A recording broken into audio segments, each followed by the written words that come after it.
Wow, folks, today was a wild, wild day in markets. On my Discord chat today through my Patreon, the first comment of the day was, wow, today's a bloodbath. And at the time when I saw the comment, I had to agree with that. But then apparently the sharks must have smelled all of that blood in the water because the feeding today was frenzied. Every major index is up and it's up big. The Dow Jones up 827 points or 2.8%. The S&P 500 up 2.5%. The Russell 2000 up 2.5%. And the NASDAQ 100 up 2.3%. A little bit of lag in some of the favorite stocks on this channel, and those are some of the more speculative tech stocks, of course. But man, the most impressive thing today when you look at all of the charts is the breadth of the charge here across all U.S. equity sectors. Of course, with consumer discretionary kind of back at the back there, but energy, financials, and technology all up over 3%. Materials, utilities, communications, healthcare, industrials all up 2%.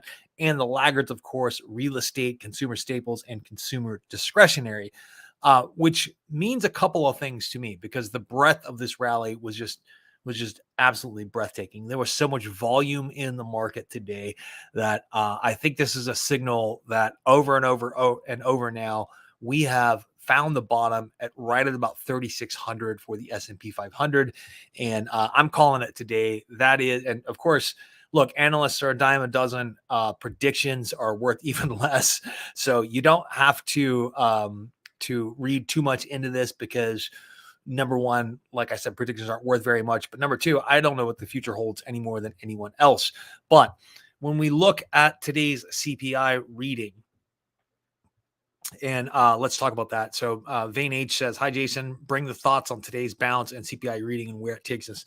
So today, basically, I think the market just found a bottom. And a lot of that has to do with a lot of the options trades, put options and short positions that have been taken over the last couple of weeks. And those suddenly turn, the put options suddenly turned extremely profitable today, which probably led to some real purchases, meaning people sold their put options or exercised their put options and then were able to turn around and sell their stocks. And of course, shorts had to cover. Okay. Hello, Jason. Now I'll have to check my holdings. Well, if you're like me and you check your actual holdings only about once a week or so, or once a month, sometimes once a quarter if everything's going really, really well, you may actually be surprised. The market's declined for like 6 days in a row. Today was a really, really big bounce back, but 6 days in a row we've seen declines. So you might not see that much in the way of progress when it comes to your account. But when I take a look at the breadth of this rally, I think we will continue to see these over the next couple of months as we retest 3,600 a few more times. Let's remember there's always a number of bear market rallies during a bear market. On average, there's about 6.5 of them, at least historically since World War II. And I don't think that this is really any different. I know that there's a whole chorus of voices out there saying that this is different because of this factor, or it's different because of this factor, or it's different because we have debt or something like that. There are so many moving pieces to this. This event is very different than what happened in 2008. It's different than what happened in 2000. It's different than what happened in the 1970s. I talk a lot about the great inflation of the 1970s, but the reality is that this event is completely different for a lot of different things. But there are a lot of really good things happening today outside of stock markets. Foreign currencies actually gained on U.S. currency, which is good, which is something that the Federal Reserve wants to see.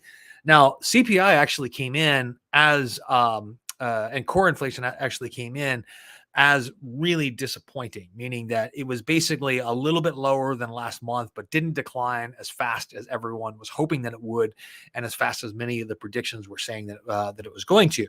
So why would that result in a giant bounce in the market? So let's talk about that. You're going to start to see articles like this here, which point to we're reaching a bottom point in sentiment, meaning that someone is betting that the market is going to collapse.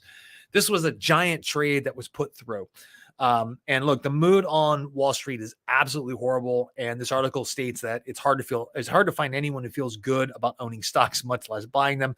And sentiment is so sharply negative that even contrarians, investors who try to make money by doing the opposite of the market mob, are nowhere to be seen.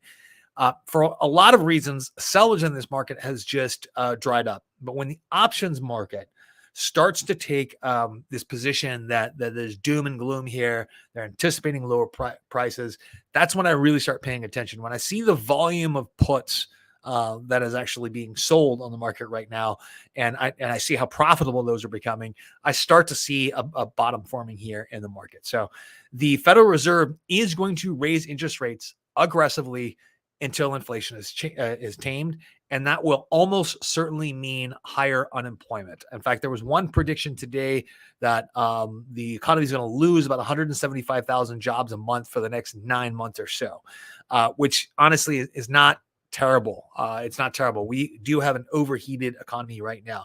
So this article points out that in recent sessions, a single investor, bought 50,000 VIX March 150 call options. So I don't know. Let me check real fast. The VIX, I think today is trading right around 32. I'm looking at 32, right?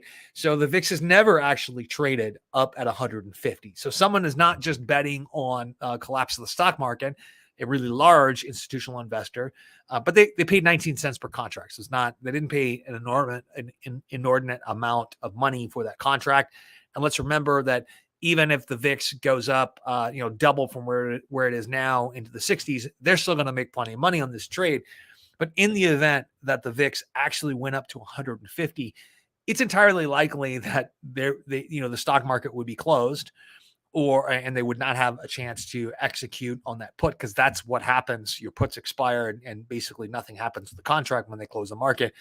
No one here has experienced that, but we've in a long time, but we've done that a couple of times in the past, and they did that recently in the Russian market.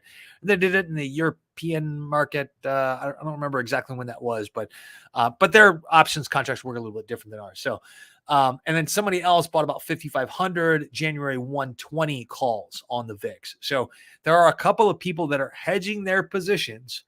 Number one, they may be simply hedging their positions, something triggered by an Armageddon like nuclear warfare, which I think the market would be closed, or they just see that VIX calls at that 120 level or 150 level are just so attractively priced that they think that no matter what, there's going to be an increase in fear by January or by March, and that they're going to make a profit on these call options.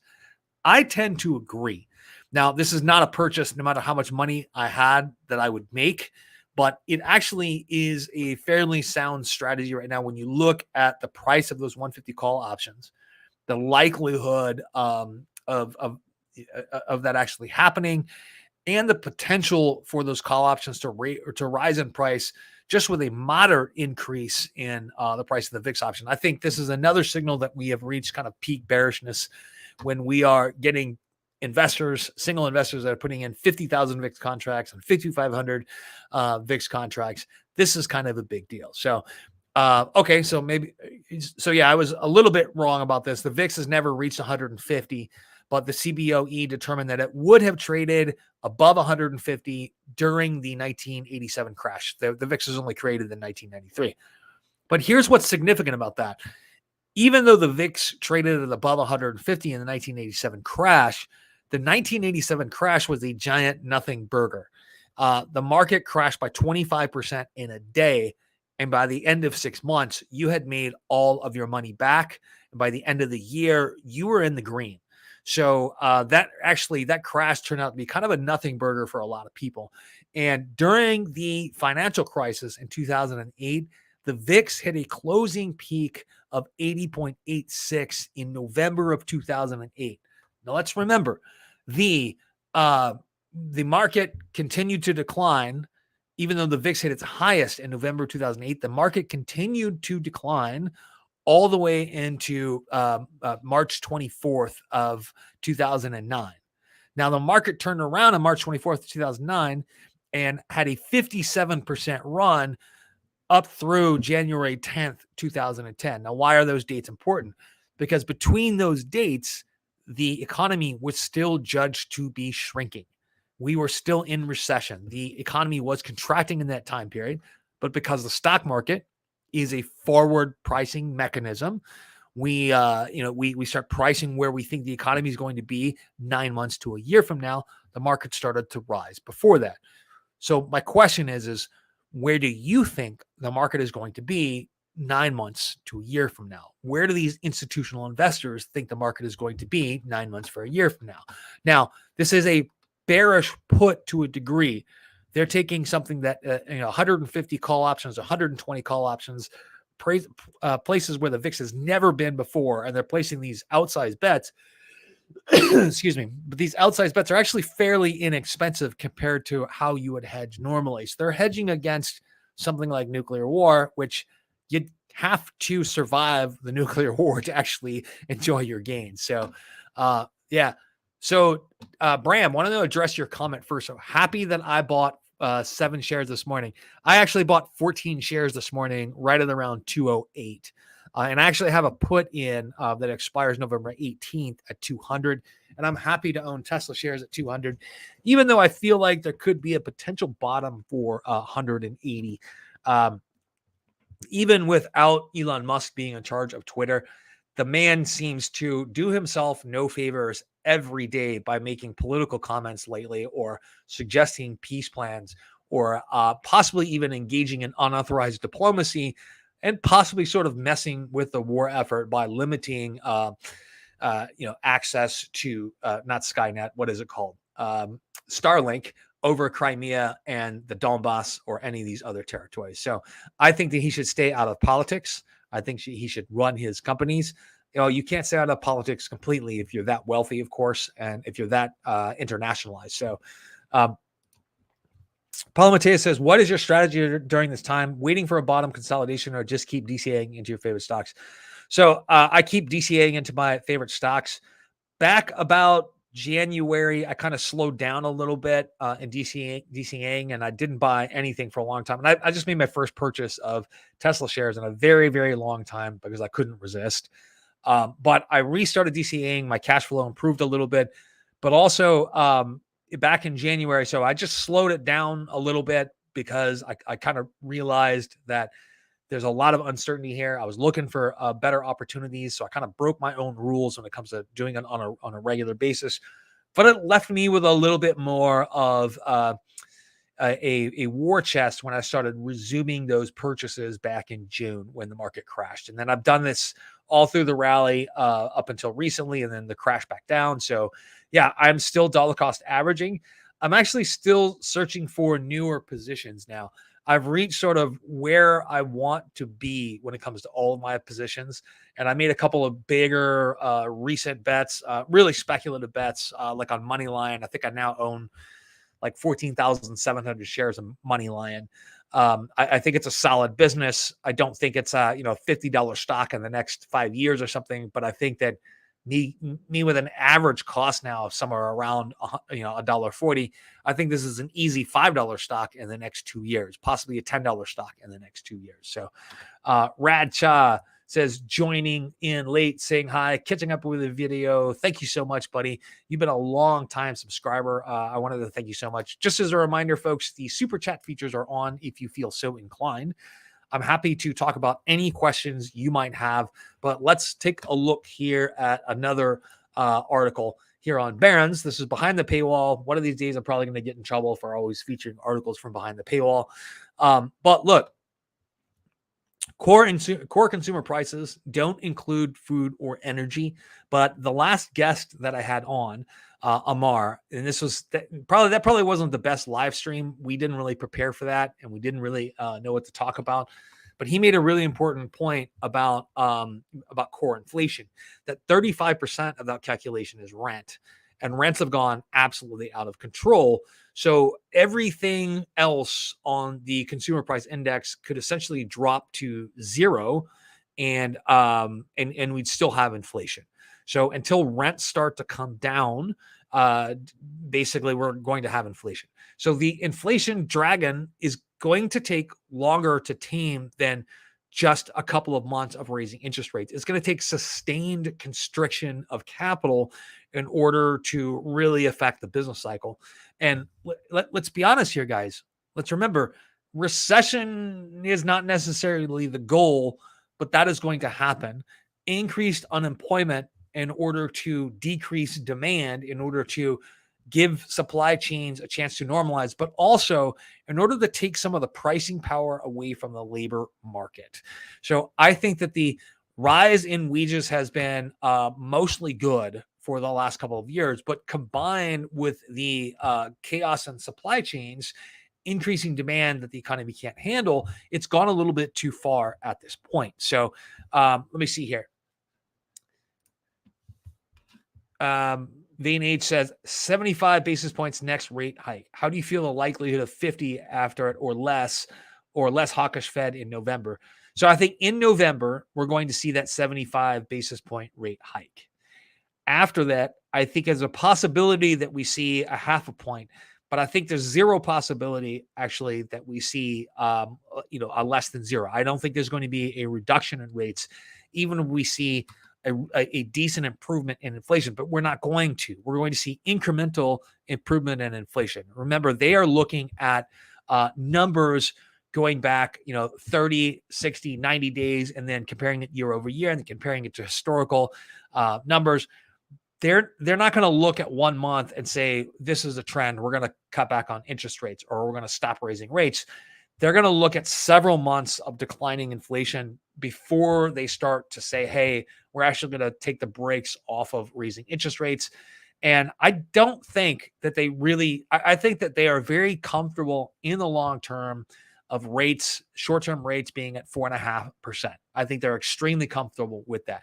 So throughout most of my early banking career, we sold a lot of CDs. And even when I moved on to the investment side, we did a lot of like brokerage CDs.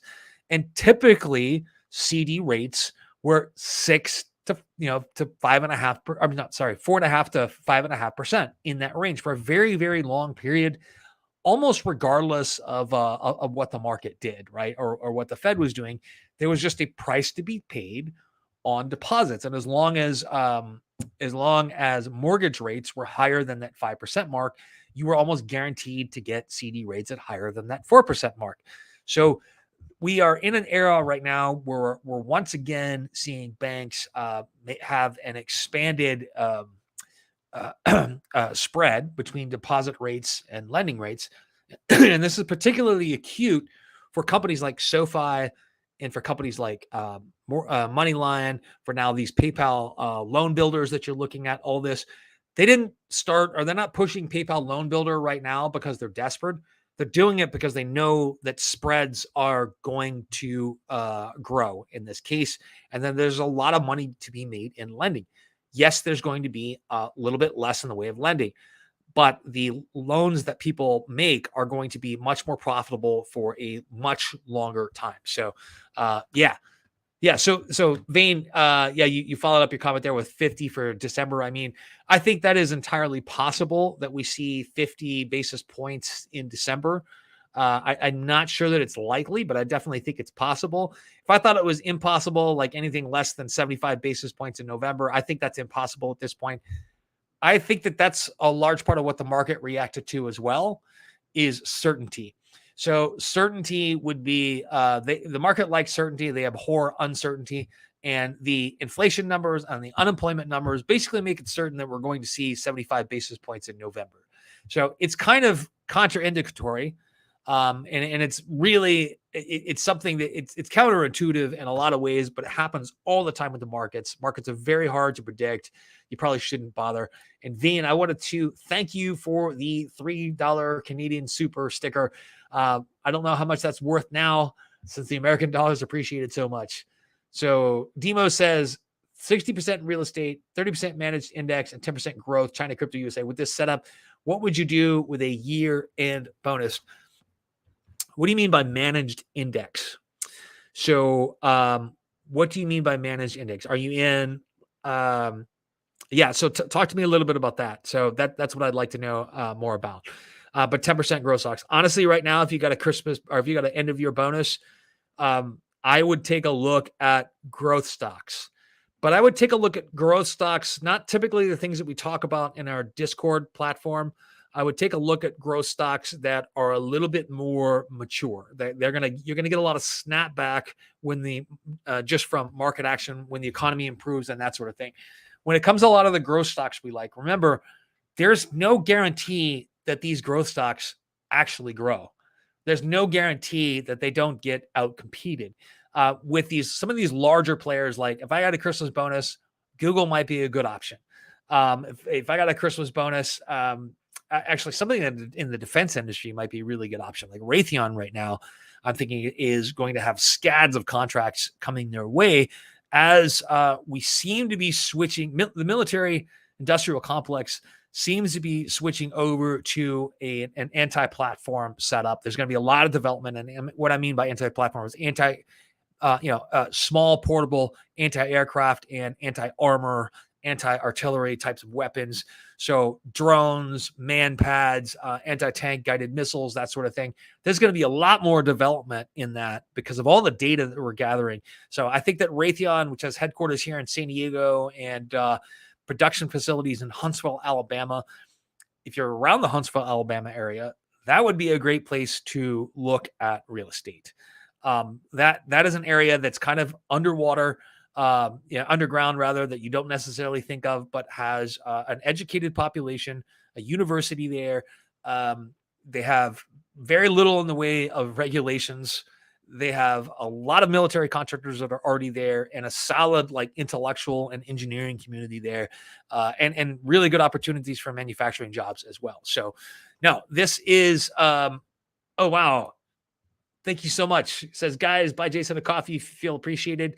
Or if you appreciate the info on these lives, especially after a day like today, super stickers and super chats are on. Thank you so much for promoting that. I try to mention it once a live stream, but I usually don't. But I try to mention it because the YouTube guidelines say if you mention it, people actually do it. So let me see here.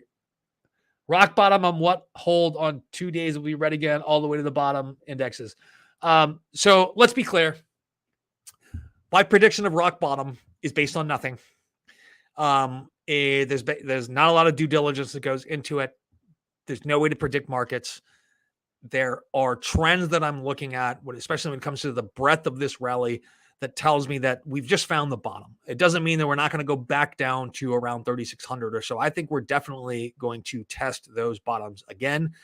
And so, and then Net Sky Limit also says, are you vaccinated, man? So yeah, I don't really deal in conspiracies, and I've been invested in Moderna for the last 10 years. So what do you think? So I've held Moderna stock for about 10 years, made a killing on it during 2021, when I finally actually sold out of it. Oh, wow. This is interesting here. This is interesting. So CHBB says, hi, Jason. My mortgage plan can be renewed next year. Only 80K remains. I've got 210 cash in hand. What should I do? Pay off my mortgage or buy some tech stock? Okay. All right. That Sky Limit says, I unsubscribe, man. All right, man. Don't let the door hit you on the ass on the way out. Hi, Jason. My mortgage plan can be renewed next January. Only 80K is remaining. I've got 210K cash in hand. What should I do? Pay off my mortgage or buy some tech stock? All right. So there's two ways to look at this. Two ways. And I did a video like 2 years ago on paying off a mortgage where we ended up doing that not because it made financial sense, but because it made a lot of psychological sense. And the fact is, I don't have the bills that everyone else does, even though I live in Southern California where everyone's got a $500,000 or higher mortgage, right? That's just, we don't live that life. We live a lower consumptive lifestyle. We had money around and we ended up doing something about our mortgage. Okay. So we still have some mortgage, by the way. We just did a lot to reduce it, but I don't have the bills that everyone else does here. So there's a psychological angle to that. But if you only have 80K remaining, now what does it mean by if your mortgage plan can be renewed? Does it mean you have to refinance it at higher rates today? Does it mean that you had a 5-year ARM or a 7-year ARM or something like that, and now you're going on to an adjustable rate mortgage? or where you are going to be forced to refinance or pay higher interest rates. But $210,000 in cash in hand, mathematically, it makes more sense to invest that. Now, if you have already a well-diversified portfolio and you are well on your path to, financial security, then taking that, some of that or all of that $210,000 in cash in hand and going to buy some tech stock may make sense for you. If you're not in that position, that would not make any sense for me. What you want to start off with is a diversified portfolio. I would take a look at portfoliovisualizer.com. It's a free website you can use in order to build a portfolio of ETFs that's going to be balanced. I think I use it here to look at these every once in a while. Let me see. Yeah, we'll look at that at some other time. But go to Portfolio Visualizer, start playing with some balanced portfolios of ETFs, and you want decent exposure to all aspects of the market. Or you could skip that and buy something like VTI, which is Vanguard's total stock market index, or Schwab has the same one, or the same thing. And I'm telling you, that's a great way to get exposure to just about everything in the market at rock bottom prices. You're going to be like 0.09% annually in terms of fees. And you're probably going to do better off in that. So I do like to say that I have the VTI that's a huge part of my portfolio, but I also have an additional investment where there's an overlap, of course, where I hold an S&P 500 fund, and I hold that S&P 500 fund largely because it is already diversified. They generate half of the income on the S&P 500 is generated outside of the United States. You have plenty of international exposure, but I do have more faith in the American economy to recover than I do on in other economies. So, yeah. So, let me here. So, is your opinion for Nvidia changed? It still would be one of the best investors long term. So, price action in any given period will not change my opinion on how a company is going to do in the future. How Nvidia does in the future has to do with all of the different technologies they're developing and whether or not they can find a market for them. So, as we're seeing right now, the metaverse, especially when it comes to Facebook's metaverse and Decentraland, those are turning out to be a bust at this point. But augmented reality and for science and for business has more and more uses every day. That's still a metaverse technology. It's just going to be used, like I said, on the augmented reality end, where you're actually experiencing reality that is being augmented by digital information. There's a lot with molecular modeling, with new medicines that are coming out. There's a lot with computational chemistry, things that the general public does not understand and will not understand until it's too late to really benefit from those investment opportunities. And Nvidia is on the absolute cutting edge for all of that when it comes to chip development. And there are huge markets for these, right? This is not a nano dimension type situation where the opportunities are fairly small and you immediately have, 4 competitors and your patent is circumvented instantly. This is not the same case. NVIDIA's breadth of operations is absolutely amazing. And we haven't even gotten into AI. We haven't even gotten into cloud computing. And GPUs are going to be a smaller and smaller and smaller portion of their overall revenue. And 10 years from now, this is going to be a very, very valuable company. And I think it'll probably be the largest component of the S&P 500. And so put it to you this way. I sold a 125 put way out of the money just a month and a half ago. And it's in the money now. It looks like very soon I'm going to be, probably by Friday, I'm going to be the proud owner of 100 new shares of Nvidia. Of course, it's firing off at 125. I didn't make very much by selling the put, but I knew that I was happy to own Nvidia at 125. I think I'm getting a deal. And I think that within a few months, it'll be back up to 175.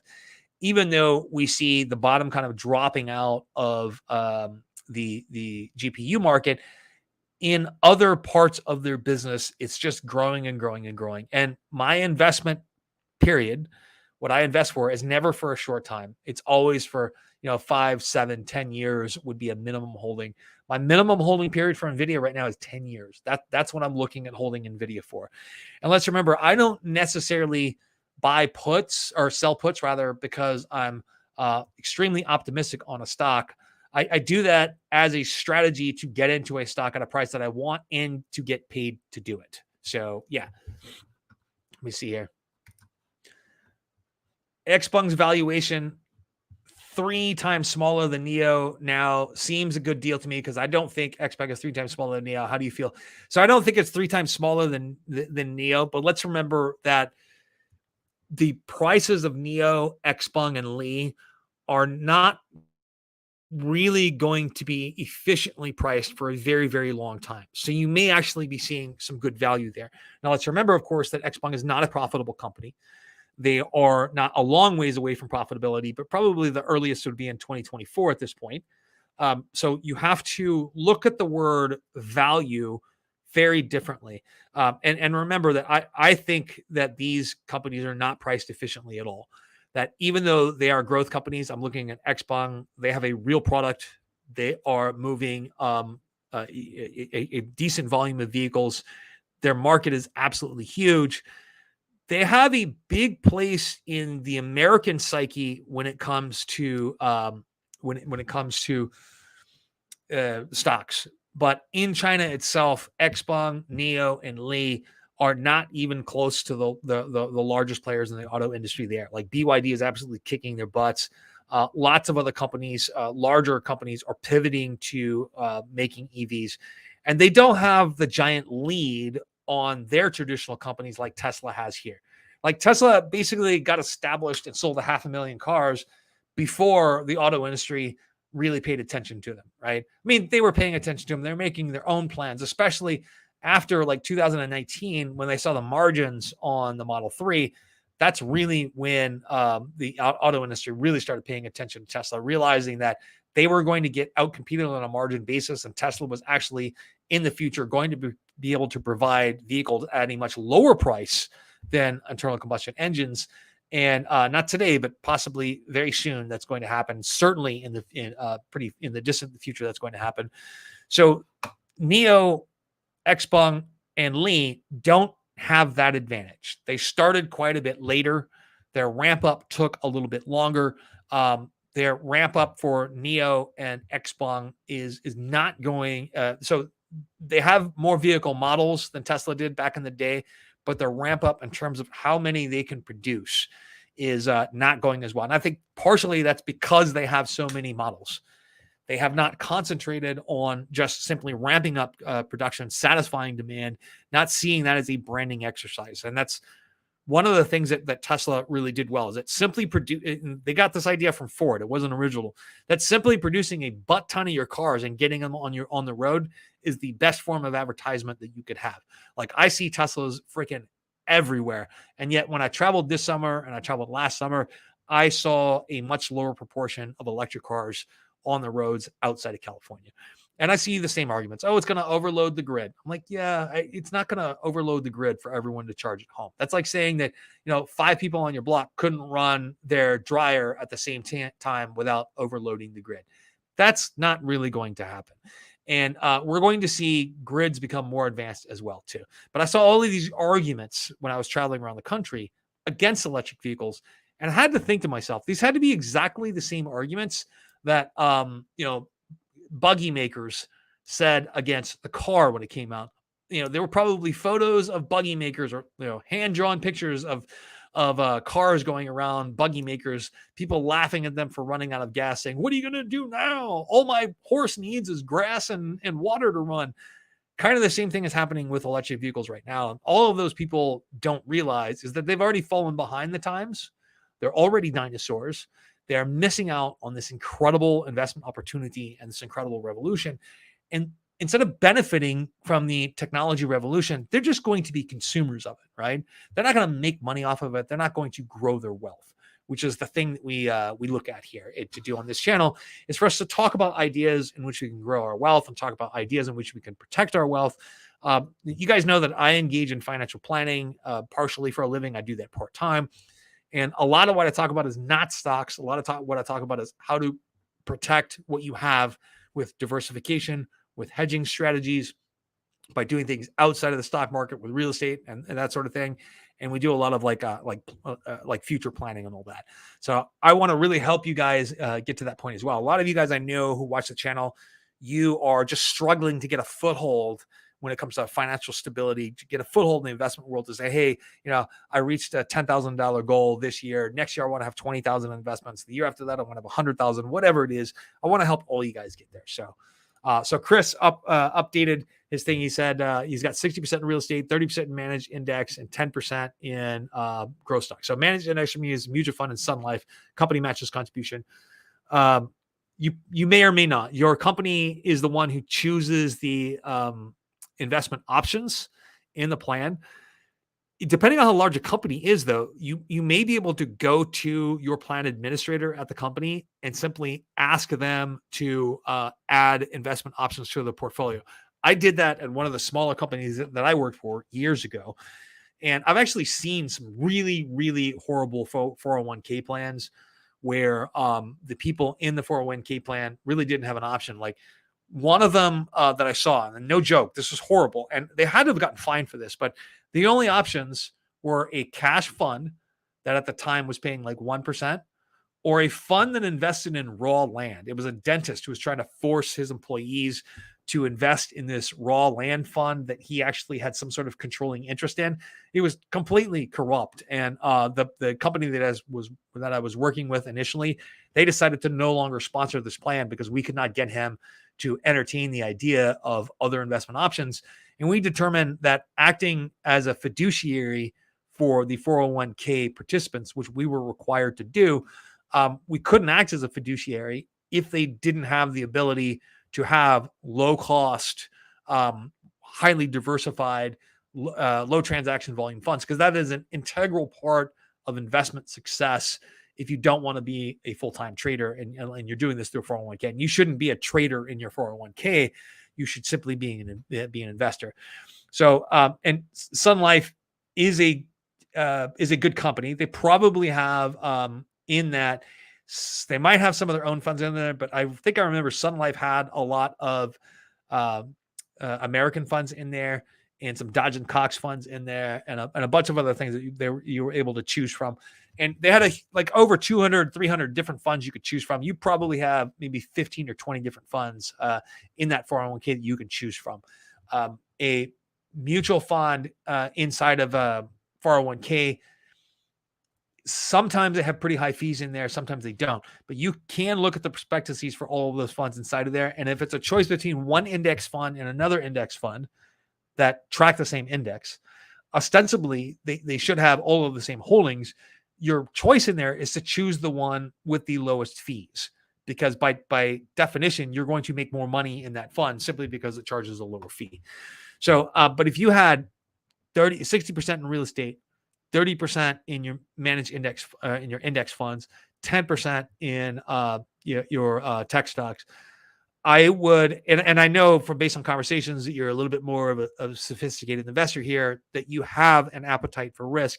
I would divide that between broadly diversified investments to just really catch that upward swing, and be very, very selective about your tech picks at this point. So we've talked a lot in my Discord chat about a lot of tech stocks that are out there that aren't really going to, they don't really have a pathway to profitability for a few years. And I'm not saying they won't be profitable. They might be, and they might be really big, but are they going to be as big as we expect to justify the extra risk that we're taking in those funds? Is it really going to outperform an index fund? I don't know. I do think that taking a concentrated position in technology does that. History shows that it does that, but history also shows you have to be sufficiently diversified in any technological revolution to make money, because most companies will not be successful. Okay. So one of the things that I wanted to bring up here in conversation is that this guy, Trevor Milton, the fraud trial of Nicola founder Trevor Milton is wrapping up, and it looks like final arguments are being made. The Trevor Milton concluded, the trial concluded Thursday after closing arguments, in which the prosecutors called for the former executive a con man, and the entrepreneur's lawyer said that he didn't intend to deceive anyone about the electric truck's technology. Yeah, I don't believe that. The jury, which is expected to begin deliberations on Friday after receiving legal instructions, is set to weigh whether or not to convict Mr. Milton of 2 securities fraud charges and 2 wire fraud charges. If convicted, Mr. Milton faces up to 25 years in prison on top of the count. let's not forget that he has already walked away with tens of millions of dollars from the fraud that he committed on investors in Nicola. Right, Nicola, since it got rid of him, they've been cooperating with government investigations, and they basically the U.S. attorney told the jury that Mr. Milton was motivated by money, power, and committed the brazen fraud. He wanted to be on the Forbes list of top 100 richest people, and that he's a con man. And he ticked off a couple of lies where he repeated lies about Nicola's businesses. He told it on podcasts, television, social media. He lied about Nicola's ability to produce hydrogen, and that's incontrovertible. That's absolutely out there. It's incontrovertible. And he said it would power its trucks. Okay, he lied about whether it had binding truck orders. That is absolutely incontrovertible. And lied about whether the company's trucks were functional, and that was broken open by that huge. I can't remember the name of the short firm that did it, but that was broken up by a really good short report, really detailed. And so I think the short report may have actually spurred the Justice Department to get involved here. But the defense attorney told the jury that Mr. Milton hadn't intended to deceive anyone. The leadership approved his statements and cheered him on. So the built-in reference to the Badger, and like there was never a prototype for the Badger. I remember watching YouTube videos where people talked about it and they kind of like pretended like they had been in it or seen it and all that. And no, none of that ever happened. And so this guy is going down. He's not going to get, it was Hindenburg, the short firm. So he's not going to get 25 years in prison. In fact, I'd be surprised if he gets any. He's going to get a large fine, but I'm telling you, he's basically still going to get away with this. He's still going to walk away with millions of dollars from this deal. And that's what I think is pretty disappointing. The guy that I don't think is going to get away is the former guy. I'm not going to mention his name on my channel. So, yeah. Yes. Thanks, Jason. Well, $3 Canadian is still better than being a Turkish millionaire. I suppose so. Actually, Turkeys, they've had like 20%, 40% inflation over the last year or something like that. It's been pretty bad. It's almost like being a Zimbabwean millionaire. That's about enough to wipe yourself after you poop. So in accounting class in 1973, teacher says land does not depreciate. So I don't know. Based on where you live, that might be true because you don't have as many bad neighborhoods as we do here in the United States. But I can say that I have owned a piece of land in Texas that, based on the fact that it's in a crappy neighborhood, it is not appreciated at all in value beyond inflation. So thanks for announcing that on my channel. If anyone wants to now steal my money or anything like that, it's that you would be able to do that. That's information that should have remained private, Michelle, but that's okay. And anyway, I'll see you later on tonight. She's one of my jiu-jitsu students. But yeah, so land doesn't appreciate or doesn't depreciate. So there are areas in the United States where land doesn't necessarily appreciate in terms of real dollars. When you add inflation, and it definitely appreciates. And that piece of undeveloped land that I have in Texas has definitely not kept up with inflation, and is certainly now not keeping up with inflation, even though we've seen significant price appreciation in land all across the United States. That piece of land in particular, because it's in a bad neighborhood, is likely not to go up in value until the city where it is decides to do something about that neighborhood and knock down all the crack houses that are there. This is my fault. The crack houses were there when I bought it. But I did okay with gentrification in one area and thought that I was going to do it in another, and that is not what happened. So anyway, go ahead, guys. Fire. Oh, yeah. So the problem is I don't know if it's going to send markets higher this Friday or Monday. I think it's likely to send them higher tomorrow, but it's likely to be short-lived. A lot of these short positions are actually were put in just recently, and with the immediate decline here, I think that they're going to be covered pretty quickly. And so that's what I think about that. I think that we are probably going to see higher tomorrow, back Monday again. We're probably going to see losses again, and a retracement a little bit of the gains that we made today. I really hope that I'm wrong about that. That would be super cool. So, but this is an article that was on Yahoo Finance here. The shock turnaround on equities sent Wall Street searching for something, anything to explain how another red hot inflation number translated into the best day for bulls in a week. And basically, the message of this article is expect the unexpected. That's become the only mantra in a market where cross currents are flowing from every single direction, including a Federal Reserve bent on subduing inflation while keeping half an eye on financial stability. The eye on financial stability. I realize those words are designed to make you think the market cares about the stock market. And I'm going to tell you, they do not. They don't care that much about the stock market. They care about price stability. They do care about asset price stability too, but that's kind of behind price stability, behind full employment, and behind inflation. So, look, so calling the direction of stocks, as this article says, is basically impossible in this market on a day-to-day basis. Things are going to turn around, but institutions right now are limiting their exposure by placing bets. They're buying or they're selling puts. They're buying hedges. And a lot of people are buying puts, selling puts, doing whatever they can to hedge their positions in there. And a lot of these puts are going to go wrong if the market declines again, like it did today, or like it did early today. Like if we lost 800 points tomorrow, by Monday, the market would be back up with people short covering. But because a lot of those puts were sold yesterday and today, I think that that this would be short-lived in terms of a big gain or a continued gain. But I think that the bottom was kind of set today in terms of the breadth of the recovery, like just across how many different sectors and how much volume there was. So, yeah. Which raises the question, how much of the housing bubble was due to land prices? Most of it was just due to the low cost of borrowing money. And now that the cost of borrowing money has gotten really, really high, and this is actually something else that I wanted to talk today, we are seeing now that mortgage interest rates, 30-year fixed, peak today, on August 10th at 6.92%, which is the highest that rates have been for a very, very long time, probably for 20 years, 25 years. So the change over the week, there were just last week, there were 2% less in the way of purchase agreements in the week before, and 1.79% less in the way of refinance applications in the week before. Mortgage applications, not purchase agreements. So this is a 40% decline, 39.06% decline year over year in mortgage applications, and an 86% decline in refinance applications. If you know someone in the mortgage business right now, they are freaking hurting. And refinances are not coming back for a long time. Many people now have mortgages at under 3.5%.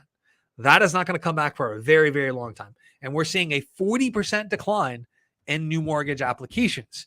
Prices are not far behind mortgage applications. They have already started to decline. They will decline even more. Okay. And right now, this is one of the things I picked up from the OC Register today. This is not reflecting how bad it's going to get. Realtors predict California home prices will drop 9% in 2023.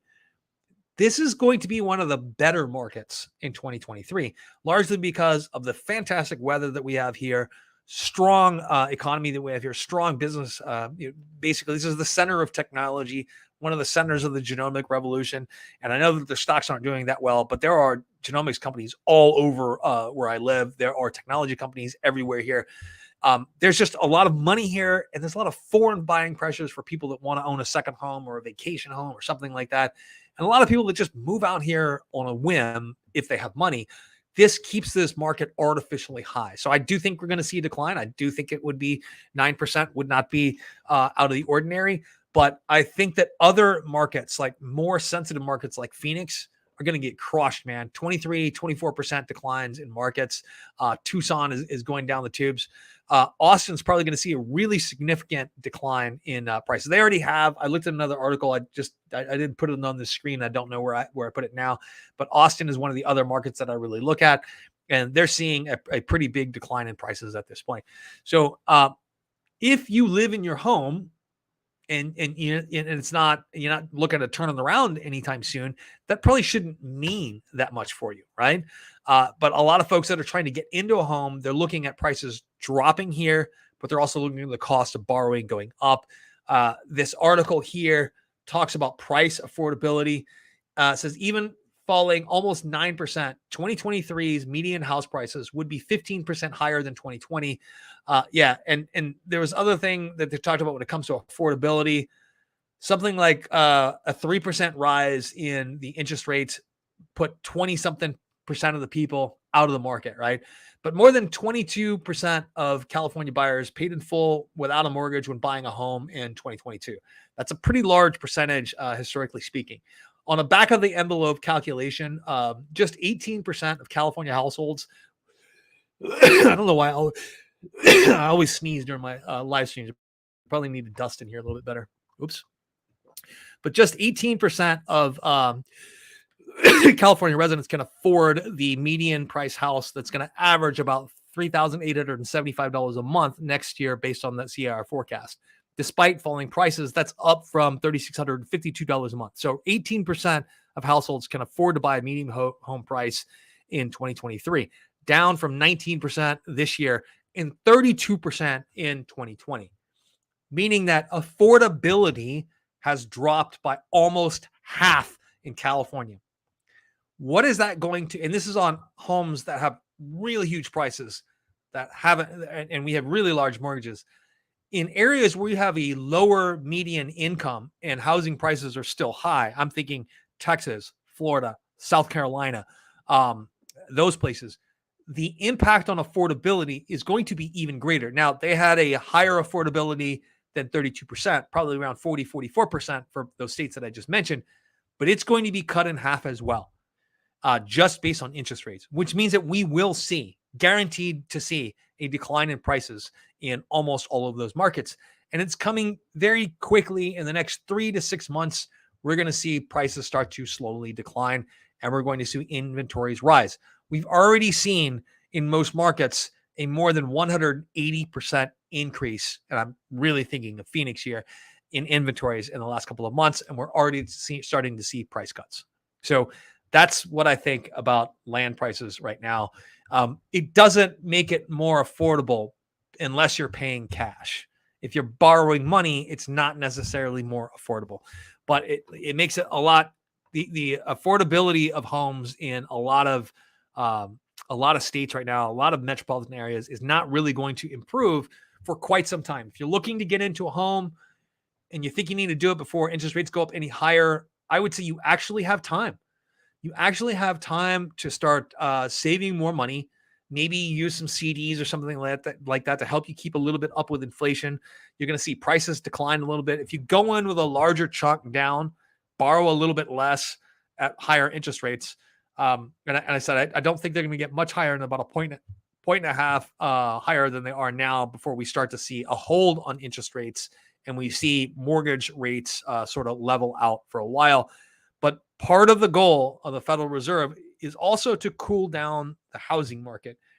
They want them to be building, the Federal Reserve wants the housing industry to be building more apartments and more rental properties.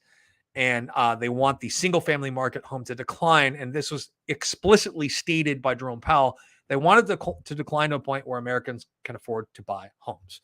So 43% of California homes sold below initial asking prices by the end of the summer, compared to just 15% last spring. So this is definitely a bad sign for the housing market. If you're a housing market investor, possibly a bad sign in the medium term, next year or so, if you're looking to get into a home. But for the future of home affordability, it might actually not be so bad. So hi, Jason. Been quiet on the chat. My doctor says I need to remain calm. The joys of being over 50 and having high blood pressure. Wow. So it is not my intention to raise your blood pressure when I talk about the stock market. I always like your engagement from across the water there on the live stream here. I definitely like having you on the live stream. Feel free to ask anything. I always try to answer in a manner that doesn't get people excited, largely because I don't think that emotion really has a place in investing, and that's what I'm trying to take out of investing by doing these. So anyway, we have a temp low base as everything online. As for something, say how to make money in a dropping market. Yeah, that's another sign for me that I think is one of the things that people should look at. No one's created an index for this yet, but create an index for the proportion of ads that say make money in a dropping market versus the proportion of ads that say this stock is going to the moon or this investment strategy is going to make you rich, right? So I think that when the proportion of ads online reaches the point where the vast majority of them are saying how do you make money in a dropping market, that means the market is likely to turn around. I don't have any scientific reason to believe that. And that could be wrong. So, but I think somebody should create the data necessary to, that's a hypothesis that I have, not a theory. A theory is backed up by experimentation, facts, and is repeatable by other people doing your experiment. It's simply a hypothesis, which means that it still needs to be tested. I'm not going to do it. I have other things to do. So, yes. Jason, great answer as usual. If you ever up in Toronto for a few days, night out and muskie trip. Oh, yeah. I've never been muskie fishing. I have never been muskie fishing, but those things look like monsters. Looks like fun too. I don't know for a reason that I would go to Toronto other than the fact that I've never been there before. And I do travel every once in a while to places that I've never been. A place that I need to go back to, though, is Montreal. That's a city that I absolutely loved. I'm not going to go during mosquito season. Dear God, in Montreal, they have mosquitoes big enough to carry away small children. It's even bigger than they did where I grew up in Texas, and they're just absolutely vicious. I was not expecting that. It was basically, I mean, it was like I walked into a den of vampires. It was horrible. But other than that, I actually liked Montreal. I'm just not going again in the hottest part of summer when there's mosquitoes everywhere. And Deweese, nice certainty on Tesla. Imagine when the second factory in China goes online. So there was an article put out like 2-3 days ago. And, you got to look at these articles with a grain of salt, where basically this article was claiming that there's evidence of demand destruction with Tesla in China because of the recent price rises. And then saying they can't sell all the cars that they're moving. And that's the reason why they didn't deliver as many. I don't really believe that. But once again, a single quarter doesn't make a trend either, or a single month doesn't make a trend. And we're not looking at a quarter. We're actually looking at a single month doesn't make a trend. And I want to have a little bit more to look at. Now, Tesla is essentially a religion, and Elon Musk is essentially its final profit. And you aren't allowed to criticize other without upsetting the Tesla bros. And I'd like to remind the Tesla bros that I've likely been invested in Tesla longer than you have. Since 2011, I've been invested in Tesla. Very much a fan of Elon Musk's business acumen, his vision for his company. Not a big fan of the man, his personality in a lot of ways, but very, very respectful of his genius when it comes to taking an idea that had failed 100 times, and electric cars have failed 100 times before, and making it successful and creating an industry from the ground up. Now, I have a friend that likes to say, oh, he did it with his own money and $10 million. That's not true at all. He did it with about $4.9 billion in subsidies from the state of California and from the United States government, but it was his genius in doing that.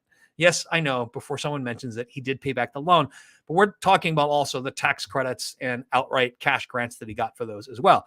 So there's a public and private partnership between government and Elon Musk in this. And this story, I don't think really could have happened anywhere but America, right? Nowhere in America could you have taken this idea that had failed 100 times before and said, now is the time to make it happen. And this is the reason why.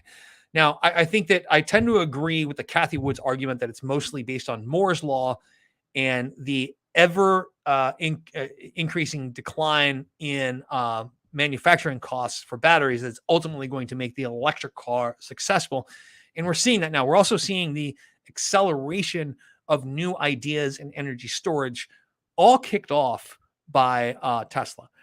Everything that's happening with batteries today has really been kicked off by the financial success of Tesla. None of this, though, that I'm talking about, the genius of Elon Musk, the unbelievable run that Tesla has had, none of this guarantees that we reach self-driving taxis with AI-driven taxis. None of this guarantees that they end up producing 20 million vehicles a year, justifying these sky-high valuations. My personal I think I told you guys that my personal price target was about 1,500 before the split. So it's about 500 now. That's where I think the company is fairly valued based on future earnings, on earnings growth.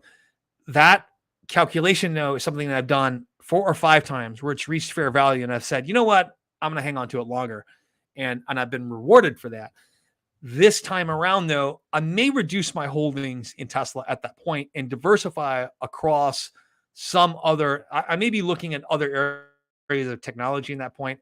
By the time Tesla reaches that point, I think that the market will become more and more mature with GM, Ford, VW, BMW, all these other companies not just dipping their toes into the EV market, but going full bore gangbusters into producing vehicles.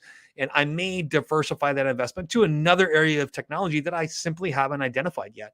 I'm always out there looking at new technological revolutions that are happening. I think that metaverse concept as the game concept, that's not going to be it. Something with AR and industry is probably something that I'm looking at this point.